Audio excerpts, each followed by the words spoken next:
Kemudian Nabi Muhammad SAW melanjutkan, wa innal malaikat la tadau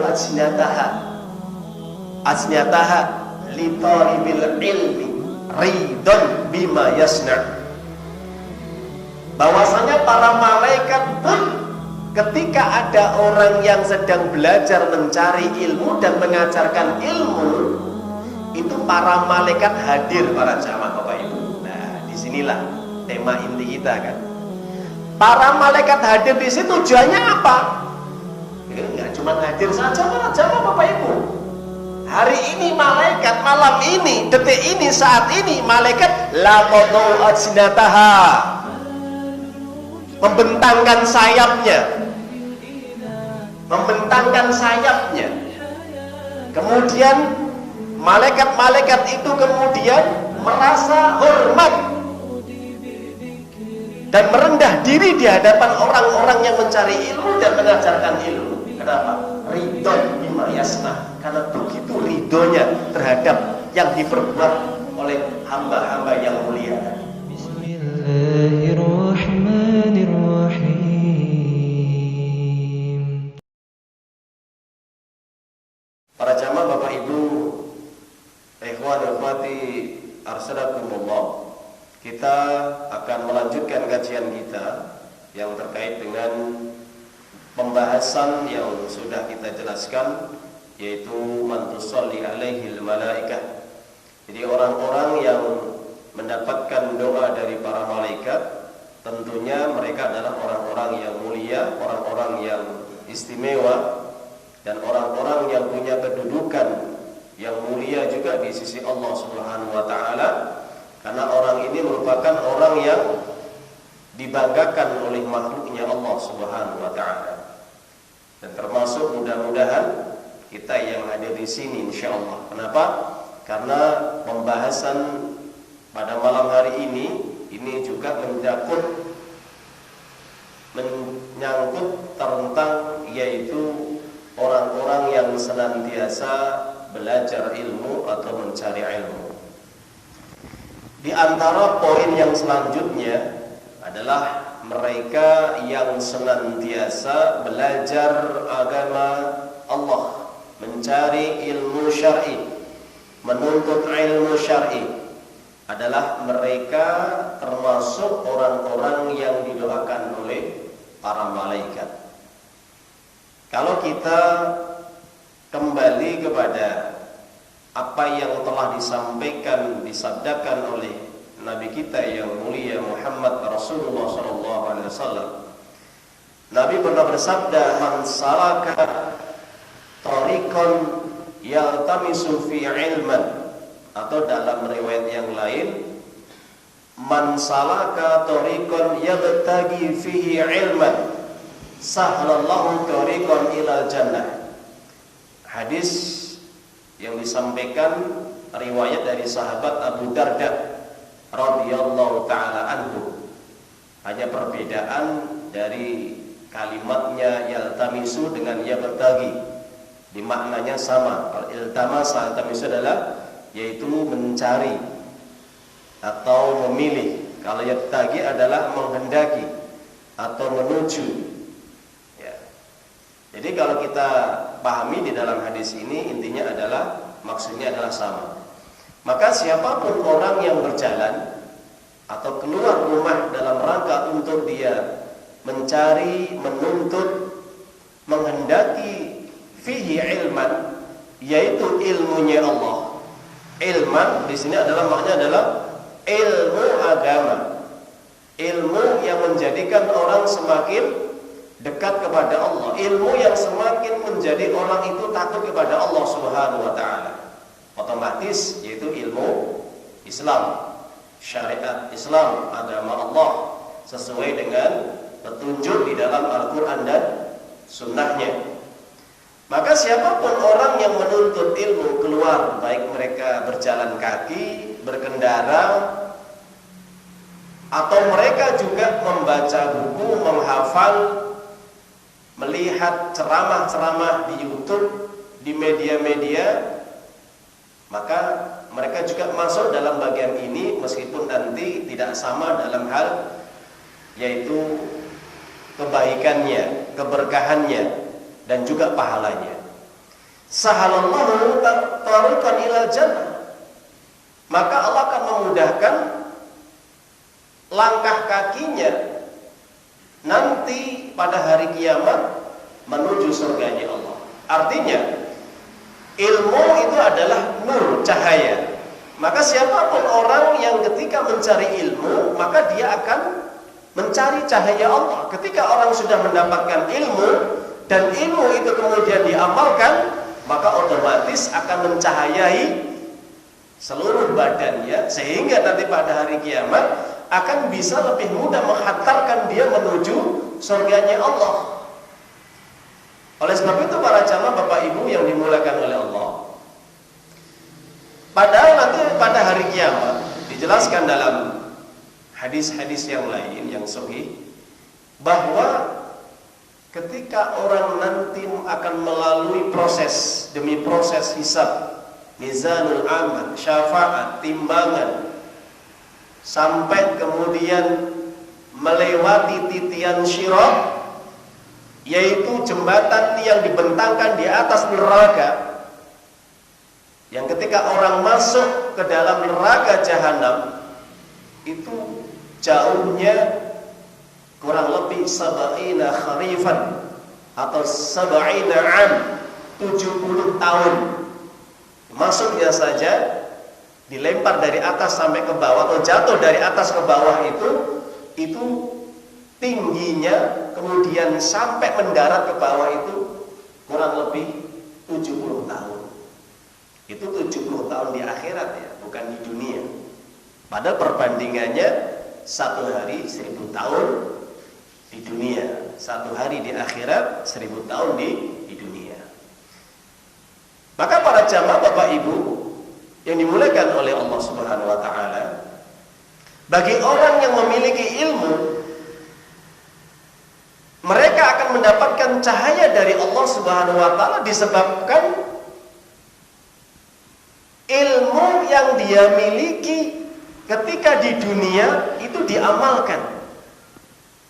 Jadi ilmu agama, ilmu syar'i yang dia dapatkan ketika di dunia itu diamalkan, maka akan bisa menjadi cahaya lentera bagi dirinya, akan bisa menghantarkan lebih mudah nanti menuju gerbang terakhir di surga. Dengan proses yang begitu rumit, yang begitu berat, bagi orang yang punya ilmu, proses apapun berat ataupun rumit nanti di akhirat, mengalami hisab, mengalami timbangan, mengalami nanti pertanyaan, mengalami juga proses-proses yang lain. Maka ketika orang ini semasa di dunianya punya ilmu, maka ilmu tadi akan lebih membuat dia akan semakin mudah untuk melewati proses demi proses menghadapi segala ujian di akhirat. Maka apa itu? Ilmu tadi akan berubah menjadi cahaya bagi dirinya. Makanya Imam Syafi'i pernah menjelaskan bahwa ilmu itu adalah nur, sebagaimana yang disampaikan oleh gurunya Waqi, syaqatu ila Waqi min su'i khifdi. Saya pernah menyampaikan tentang urusanku kepada Waqi guruku, tentang buruknya hafalanmu. Saya menghafal itu begitu jelek, sulit menghafal. Fa'arsadani fitarkil ma'asi. Kemudian guruku Waqi menyampaikan kepada diriku agar engkau senantiasa meninggalkan setiap maksiat apapun. Maka ketika engkau meninggalkan maksiat, fa'lam bi annallaha nur, maka ketahuilah dengan engkau meninggalkan maksiat, maka Allah akan memberikan yaitu ilmu kepadamu dan engkau akan mendapatkan cahaya. Kenapa? Karena ilmu adalah cahaya.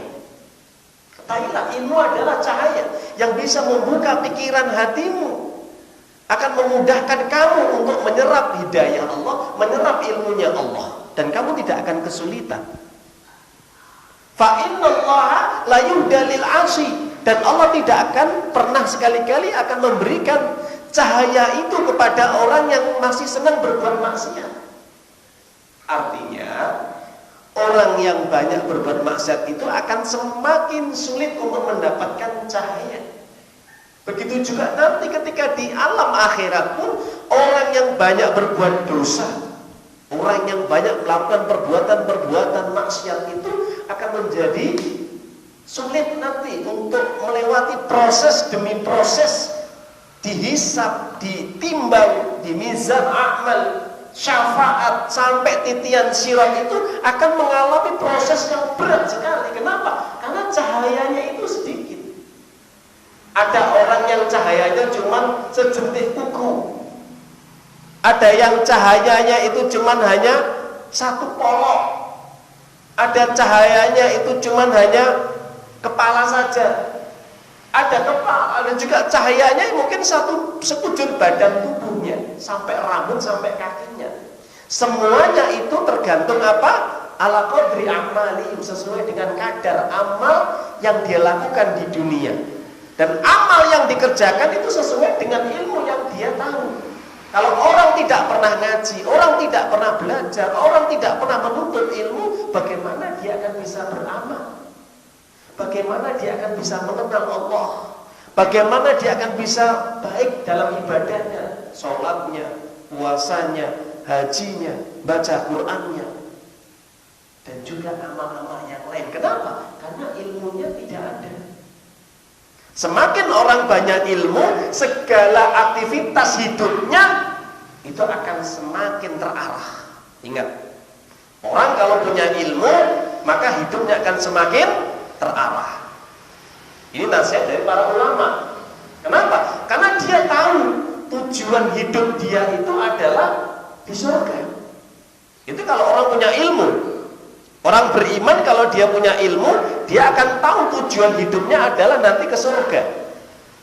Bukan sekedar hanya dia hidup di dunia, bukan hanya sekedar dia hanya memperbanyak ibadahnya, amal-amalnya, tapi dia juga betul-betul untuk mencari bekal dengan ilmu. Ilmu itu yang akan membimbing dia. Makanya disitulah kata para ulama, sahlallahu thoriqan ila jannah, akan dimudahkan dia masuk surga. Kenapa? Karena Allah akan memberikan kemudahan berupa cahaya dan akan membantu hamba tersebut untuk bisa melalui proses demi proses nanti di alam akhirat sampai melewati titian sirat, garis finish, kemudian menuju gerbang surga. Mudah-mudahan kita termasuk semua yang hadir di sini. Amin. Kemudian Nabi Muhammad SAW melanjutkan, wa innal malaika la tadau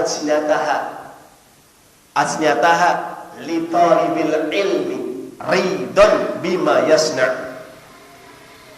Bahwasanya para malaikat pun ketika ada orang yang sedang belajar mencari ilmu dan mengajarkan ilmu, itu para malaikat hadir, para jamaah Bapak Ibu. Nah, disinilah tema inti kita kan. Para malaikat hadir di situ tujuannya apa? Ya, enggak cuma hadir saja para jamaah Bapak Ibu. Hari ini malaikat, malam ini, detik ini, saat ini malaikat la qadau ajnataha, membentangkan sayapnya. Membentangkan sayapnya. Kemudian malaikat-malaikat itu kemudian merasa hormat dan merendah diri di hadapan orang-orang yang mencari ilmu dan mengajarkan ilmu. Kenapa? Ridon bima yasna, karena begitu ridhonya terhadap yang diperbuat oleh hamba-hamba yang mulia tadi. Jadi malaikat itu hormat kepada orang yang mencari ilmu dan mengajarkan ilmu. Ustaz, sayapnya malaikat itu ada berapa? Kok membentangkan sayap? Ya macam-macam. Ada yang 2, ada yang 3, ada yang 4, bahkan lebih. Malaikat Jibril 600 sayap. Makanya sampai diturunkan ayat di dalam surat Fatir, surat yang 35, ayat yang pertama Allah berfirman, Alhamdulillahi fatiris samawati wal ard ja'ilil malaikati rusula uli ajnihatin matna wa thulatha wa ruba' yazidu fil khalqi ma yasha innallaha ala kulli syai'in qadir. Allah menerangkan tentang bagaimana fisik malaikat terkait dengan jumlah sayap yang Allah ciptakan. Makhluk malaikat ini diciptakan oleh Allah memiliki sayap, tidak memiliki tangan. Beda dengan manusia. Malaikat punya sayap saja, nggak punya tangan. Makanya kalau kita lihat film-film itu diilustrasikan gitu, ya malaikat ada sayapnya atau gambar-gambar itu. Ya, mungkin mereka itu mengutip, ya, meyakini dengan kebenaran Al-Quran meskipun mereka mengingkari esensi akidahnya, tidak mau mengisahkan Allah, tapi mereka hanya meyakini makhluk-makhluk yang diciptakan oleh Allah. Nah, termasuk malaikat diserupakan, ya, seperti gambar yang punya sayap. Nah, ternyata memang betul, malaikat itu punya sayap, nggak punya tangan. Maka di dalam ayat ini Allah jelaskan, Maha Suci Allah, Allah yang telah menciptakan langit dan bumi. Allah menjadikan para malaikat itu sebagai utusan-utusannya, yang dimana para malaikat itu memiliki ajnihah, memiliki sayap. Ada yang punya 2, ada yang punya 3, ada yang punya 4. Bahkan Allah pun juga menciptakan ada yang lebih daripada 4. Seperti siapa? Malaikat Jibril, 600 sayap. Besarnya seperti apa? Memang paling besar malaikat Jibril. Ya, pimpinannya para malaikat Jibril itu. Nah, itu para Bapak Ibu yang dimuliakan oleh Allah. Itu apapun yang Allah kehendaki gampang sekali, mudah. Dan Allah berkuasa atas segala sesuatu. Nah, ini ayatnya jelas. Ketika orang mencari ilmu dan mengajarkan ilmu, secara tidak langsung para malaikat Allah itu hadir di majelis ilmu. Hadir juga di sini. Kenapa? Karena memang barang gaib. Kalau seandainya itu ditampakkan, mungkin kita kabur.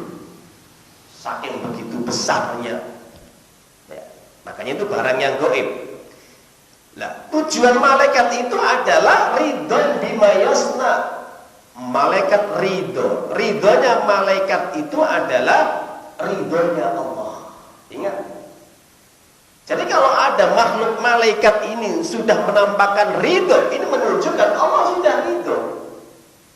Makanya para jamaah Bapak Ibu, dijelaskan dalam hadis sahih, ketika Allah memanggil Jibril, ya Jibril, ini ahbabtul fulan fa'ahibbahu, saya mencintai fulan, tolong kamu harus cintai fulan ini. Maka ketika Allah berfirman dalam hadis qudsi ini, ketika Allah mengatakan cinta kepada fulan dan memanggil malaikat Jibril bahwa Allah telah mencintai fulan, fulan ini masih hamba Allah. Maka saat itu pula Jibril langsung turun ke langit memberitahukan kepada seluruh para malaikat. Apa kata malaikat Jibril? Fa innallaha ahabba fulan fa'ahibbuhu. Bahwa Allah telah mencintai fulan, wahai kalian cintailah fulan sebagaimana kamu yuhibbullahu fulan, sebagaimana Allah juga mencintai fulan. Maka semuanya mengatakan kami mencintai fulan. Ya.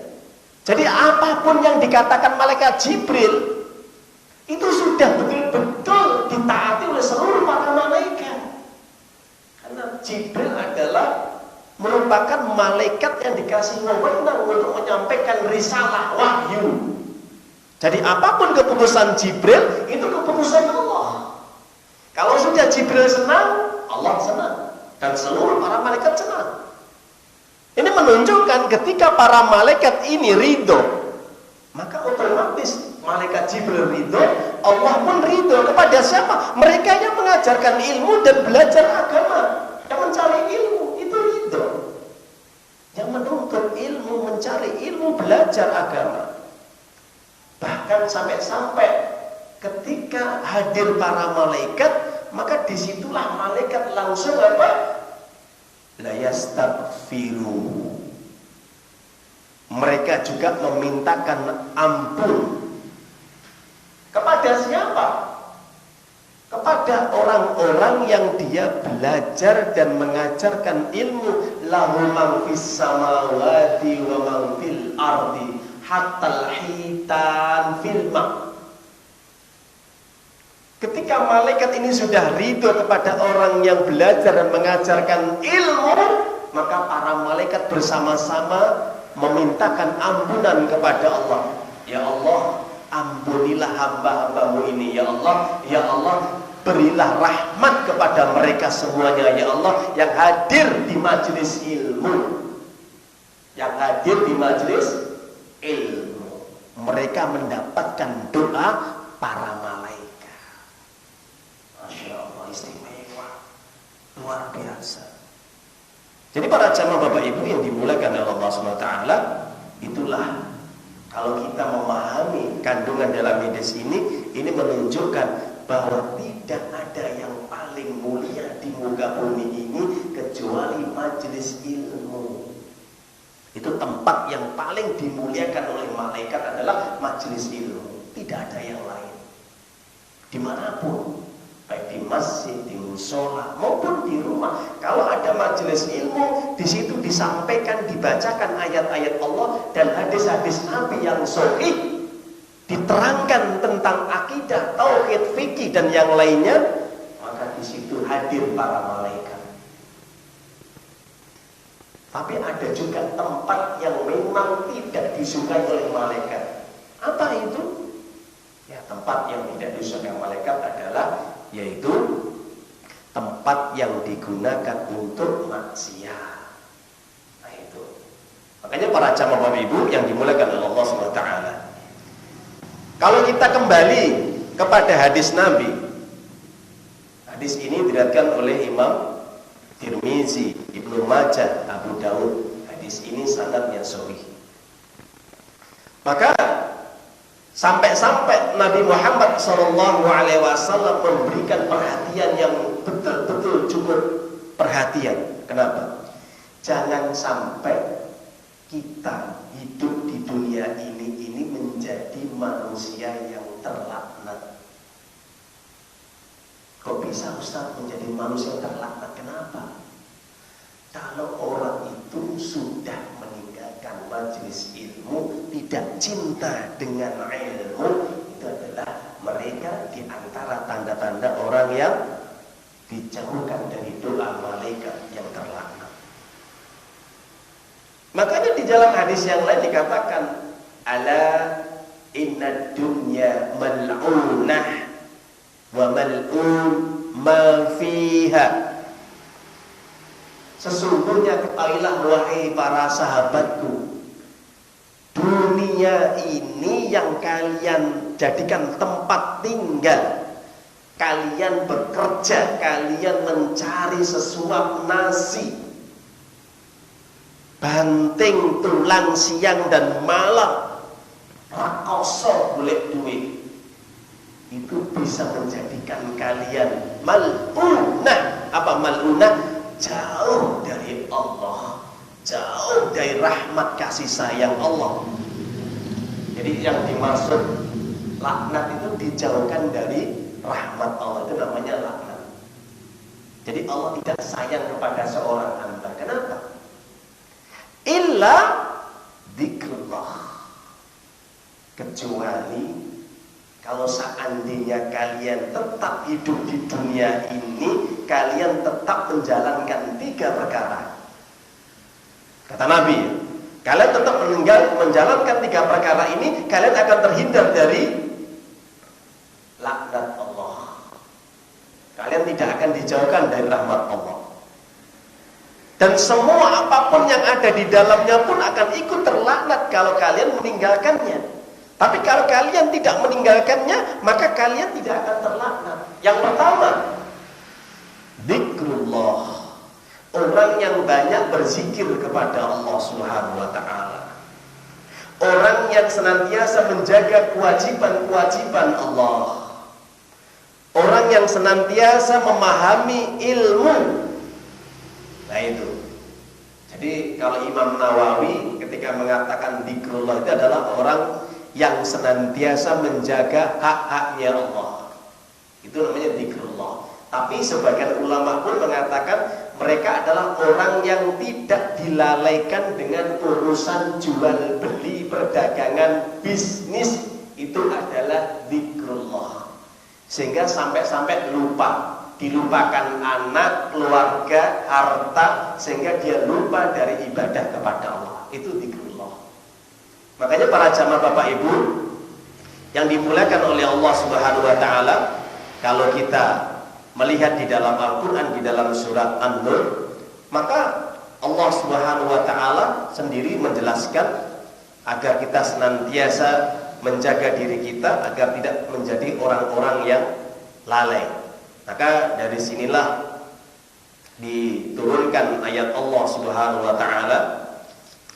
Apa kata Allah Subhanahu wa taala? Rijalul la tulhihim tijaratun wala bai'un an dzikrillah wa iqamis shalah wa ita'iz zakah yakhafuna yawman tataqallabu fihil qulub wal absar. Di dalam surat An-Nur, surat yang ke-24 ayat yang ke-37. Laki-laki, di sini laki-laki ya. Ingat, rijal itu jamak dari rajulun. Jadi di sini bentuknya khitab ayat ini ditujukan kepada siapa? Rijal, laki-laki. Otomatis mereka adalah juga termasuk para suami. Laki-laki yang tidak pernah dilalaikan dengan tijarah. Tijarah itu adalah urusan yaitu perdagangan, wala baik dan jual beli. An dzikrillah, dari mengingat Allah. Apa saja? Wa iqamis shalah, termasuk sholat, membayar zakat, dan juga kewajiban-kewajiban yang lain ya, seperti mencari ilmu, kemudian juga amar ma'ruf nahi munkar, berjihad, kemudian berbuat baik kepada orang tua, berbuat baik kepada saudara muslim ya, dan yang lainnya. Yakhafun yawman tataqallabu fil qulub wal absar, dan mereka senantiasa hatinya takut tatkala mereka nanti menghadapi di saat-saat ujian yang akan menghampirinya. Di mana? Di padang mahsyar. Jadi orang yang seperti ini orang yang takut kepada Allah Subhanahu wa taala. Jadi kalau orang tidak takut, ya sudah. Meskipun sesibuk apapun itu tidak akan pernah ingat panggilan azan, yang nggak pernah ingat ngaji, yang nggak pernah ingat sholat, yang nggak pernah ingat, dan kewajiban-kewajiban yang lain tidak akan pernah ingat. Kenapa? Karena tidak punya rasa takut kepada Allah. Tidak punya rasa takut kalau nanti dia akan kembali kepada Allah dan akan dimintai pertanggungjawaban di hadapan Allah Subhanahu wa taala. Para jamaah Bapak Ibu yang dimuliakan oleh Allah Subhanahu wa taala. Jadi kita senantiasa untuk bersyukur kepada Allah Subhanahu wa taala. Pada dasarnya kita senantiasa masih ingat kepada Allah Subhanahu wa taala. Kita masih menjaga sholat kita dengan tertib, ya mudah-mudahan berjamaah ya. Kemudian kita juga masih tetap semangat untuk belajar ya. Kenapa? Jadi tujuan-tujuan daripada kita untuk ibadah kepada Allah, tujuan kita sholat, tujuan kita belajar ngaji, mendatang majelis ilmu ini, tujuannya apa sih? Ya tadi, ya khaufun, supaya nanti kita nanti di hadapan Allah ini rasa takut kita nanti akan dibuat tenang sama Allah. Karena hati orang yang beriman dengan hati orang kafir nanti itu berbeda. Kalau hati orang mukmin nanti ketika mereka dihisab setelah dibangkitkan dari alam barzakh, kemudian dihisab, kemudian mereka akan ditanya oleh Allah, menghadapi pertanyaan di persidangan Allah. Hati orang mukmin itu ada rasa takut, tapi tidak lama. Kenapa? Karena hati orang mukmin itu segera akan hilang rasa takutnya karena mendapatkan catatan yang baik. Mendapat catatan yang baik, apa itu? Yaitu kitab Iliyin. mendapatkan apa? Kitab Iliyin. Yang dimana kitab Iliyin adalah kitab yang dimana tersimpan catatan-catatan bagi orang-orang yang semasa hidupnya itu dia itu orang-orang yang senantiasa banyak melakukan amal kebaikan, amal ketaatan. Rajin sholatnya, rajin ngajinya, rajin sedekahnya, rajin berbuat apapun dia. Nah itu ada tersimpan di Iliyin. Dan orang seperti itu tidak akan pernah bisa mendapatkan kitab Iliyin kecuali dengan ilmu yang dia dapatkan. Tidak dapat gratisan, enggak, dengan ilmu. Sholatnya bagaimana, benar enggak? Nah ini kan nanti kan menentukan kitab Iliyin. Setelah dihisab, dapatlah dia catatan yang baik. Oh sholatnya baik, karena dia punya ilmu, mulai takbir sampai salam. Wudunya baik, mulai awal sampai terakhir. Oh ngajinya baik, ikhlas. Oh sedekahnya baik, ikhlas, mengikuti tuntunan Nabi Muhammad SAW. Nah, itu. Jadi semua dapat catatan baik itu karena apa? Punya dasar ilmu dan didasari dengan petunjuk Al-Quran dan Sunnah. Beda kalau hati orang kafir, takut terus berlebihan. Kenapa? Karena mereka menyesal saat itu, pasti dia akan masuk neraka, jelas. Karena mereka mendapatkan kitab sijin.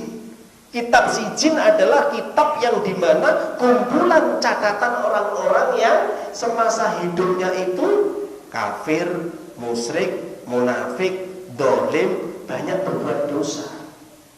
Apakah orang muslim juga nanti masuk dalam kitab sijin? Ada. Orang muslim atau orang mukmin yang berbuat dosa, ketika dia ini banyak dosanya, maka proses demi proses ternyata itu tidak bisa menjadikan dia masuk surga, maka ya sudah, dia akan mampir dulu di neraka, mengalami proses pengujian dosa sampai bersih, kemudian dimasukkan ke dalam surga. Tapi ya begitulah para jamaah Bapak Ibu, keadilan Allah. Jadi nggak ada yang gratis ya. Surga itu juga dibayar mahal, neraka juga dibayar mahal. Kenapa? Surga kita disuruh taat kepada Allah, meskipun kadang-kadang gratis kita. Ya kita sholat kan nggak bayar. Kita juga puasa nggak disuruh bayar. Kita belajar agama, ngaji tidak disuruh bayar sama Allah, gratis. Tapi mahal kan? Mahalnya apa? Berat. Melangkah kaki itu berat. Niat dalam hati itu berat. Sama. Neraka itu bayar mahal. Kenapa? Karena orang masuk neraka juga harus bayar. Datang ke diskotik bayar. Ya. Melihat orkes pun harus bayar. Ya. Melihat sesuatu maksiat harus bayar. Ya. Mendengarkan apapun yang itu dianggap itu haram, itu juga bayar, itu mengandung maksiat. Kenapa? Mahal neraka. Tapi banyak orang yang membeli neraka itu. Para jamaah Bapak Ibu yang dimuliakan oleh Allah, ya begitulah kondisinya nanti pada hari kiamat. Jadi para jamaah Bapak Ibu, itu yang kami sampaikan pada kesempatan yang mulai ini. Nah, azan dulu ya. Jadi para jamaah Bapak Ibu yang dimuliakan oleh Allah Subhanahu wa taala, orang yang terhindar dari laknatnya Allah adalah tiga. Yang pertama tadi adalah zikrullah, orang yang senantiasa mengingat Allah akan kewajiban-kewajiban Allah, sholat, puasa, zakat, ataupun kewajiban yang lain, mencari ilmu, jihad atau yang lainnya. Itu adalah kewajiban-kewajiban dari Allah Subhanahu wa taala. Kemudian mereka adalah yang kedua, yaitu alimun, orang yang mengajarkan ilmu. Ini yang terhindar dari laknat Allah Subhanahu wa taala. Dan yang terakhir adalah muta'allim, mereka yang mencari ilmu, yang menuntut ilmu agar nanti mendapatkan cahaya pada hari kiamat. Maka dari sini sebagai penutup saya sampaikan ayat Allah Subhanahu wa taala. Allah Subhanahu wa taala berfirman nanti pada hari kiamat, "Au kadhulumatin fi bahril lujji yakshahu mawjun min fawqihi sahabat zulumatun ba'duha fawqa ba'd idza akhraja yadahu lam yakada yaraha wa ma lam yaj'alillahu lahu nuran fama lahu min nur." Di dalam surat An-Nur, namanya aja surat An-Nur ya. Surat apa? Cahaya. Ya, makanya Allah menurunkan surat An-Nur itu agar kita ini mau mentadaburi, memahaminya. Nanti di rumah kalau ada Al-Quran terjemahan, tolong Bapak Ibu dibuka. Ya, ini bagus sekali ini, isinya ini. Jadi di dalam surat Nur ini dijelaskan surat cahaya ini, ya, surat cahaya, surat An-Nur. Maka intinya di sinilah, intinya di sini kurang lebih ayat yang 40 surat An-Nur. Allah menyebutkan keadaan orang-orang kafir nanti pada hari kiamat itu seperti gelap gulita di lautan yang dalam, yang diliputi oleh gelombang demi gelombang. Di atasnya ada, yaitu di atasnya ada awan yang gelap gulita. Apabila dia mengeluarkan tangannya, yaitu orang-orang kafir dia mengeluarkan tangannya nanti pada hari kiamat, ya, maka hampir-hampir dia tidak bisa melihat. Melihat tangannya nggak bisa, melihat kakinya nggak bisa, karena gelap gulita. Di alam akhirat peteng dedek. Sekarang kita nalar saja, kalau seandainya mati lampu semua ini, ya, mati lampu semua, kondisi gelap, bulan tertutupi mendung, kita masuk rumah ini cari apa? Nggak ada senter, nggak ada HP, ya, kira-kira nabrak-nabrak nggak kita ini? Yang kita pegang ini jangan salah, nanti bisa ular, bisa atau yang lainnya. Kita nanti jalan nabrak-nabrak, ya. Sampai seperti itu kondisi di alam akhirat nanti seperti itu. Jangan dianggap nanti alam akhirat itu seperti ini, meskipun gelap sepadang, enggak, gelap gulita, sudah peteng dedek. Sampai-sampai orang kafir itu nggak bisa melihat tangannya sendiri, nggak kelihatan, kakinya nggak bisa dilihat, saking gelap gulita sekali, ya. Maka dari situlah Allah memberikan perumpamaan keadaan orang-orang kafir nanti. Kenapa tidak punya cahaya? Mulai dari ujung rambut sampai ujung kaki nggak punya cahaya. Kenapa? Disuruh sujud ibadah sholat nggak mau, disuruh menuntut ilmu juga nggak mau. Dapat cahaya dari mana? Untuk menuntun dia itu bagaimana? Nggak ada cahayanya, ya. Padahal di antara cahaya itu juga adalah air wudhu, itu bisa membuat orang bercahaya. Maka dari sinilah Allah menutur kalimatnya, barang siapa yang tidak diberi cahaya oleh Allah, maka sekali-kali tidak akan bisa dia mendapatkan cahaya untuk menuntun dirinya masuk surga. Ya, orang kafir cepat nanti masuk neraka, karena sejak awal sudah tidak bercahaya. Beda orang mukmin, dia bercahaya. Ya, cahayanya itu sudah tampak orang mukmin. Kenapa? Bekas dari sujudnya dia sholat, dari air wudhunya, ditambah cahaya dari sedekahnya, ditambah lagi cahaya dari dia baca Qur'annya, ditambah lagi cahaya dari dia mencari ilmunya, ditambah cahaya dengan kebaikan-kebaikan dan ketaatan yang lain. Itu akan menjadi terang. Makanya cahaya itu nanti berlapis-lapis, tergantung amal ketaatan seorang hamba tadi. Semakin ketaatannya semakin kuat, semakin amal ibadahnya semakin banyak, semakin dia dekat kepada Allah, cahayanya semakin terang benderang, insyaallah. Tapi kalau amalnya itu sedikit, ya ada cahaya, cahaya lagi misalnya. Ada cahaya orang munafik itu, orang munafik ada cahaya, tapi cahayanya itu seujung kuku ini, terang, mati. Nah itu. Makanya orang-orang munafik nanti tidak akan selamatnya di mana? Proses orang munafik tidak akan selamat nanti ketika melewati titian sirat itu. Itu nyemplung semua orang munafik. Dihisab dia selamat, ya.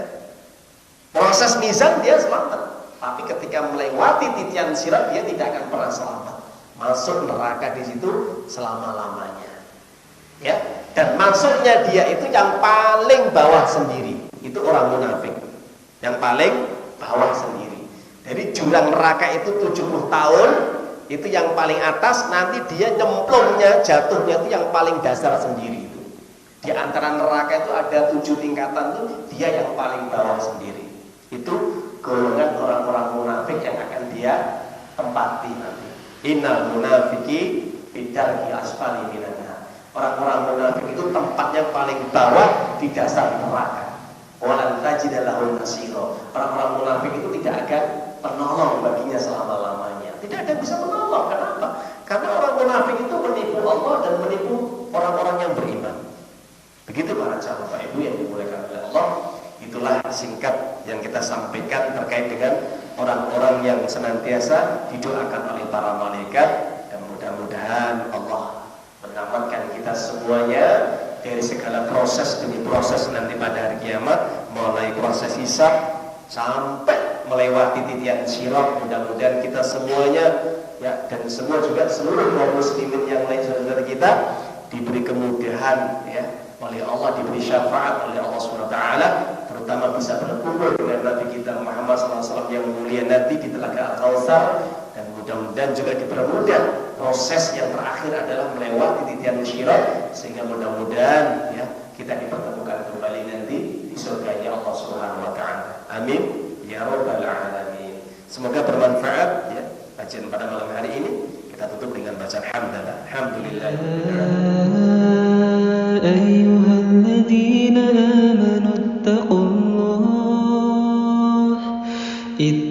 الله حق تقاته ولا تموتن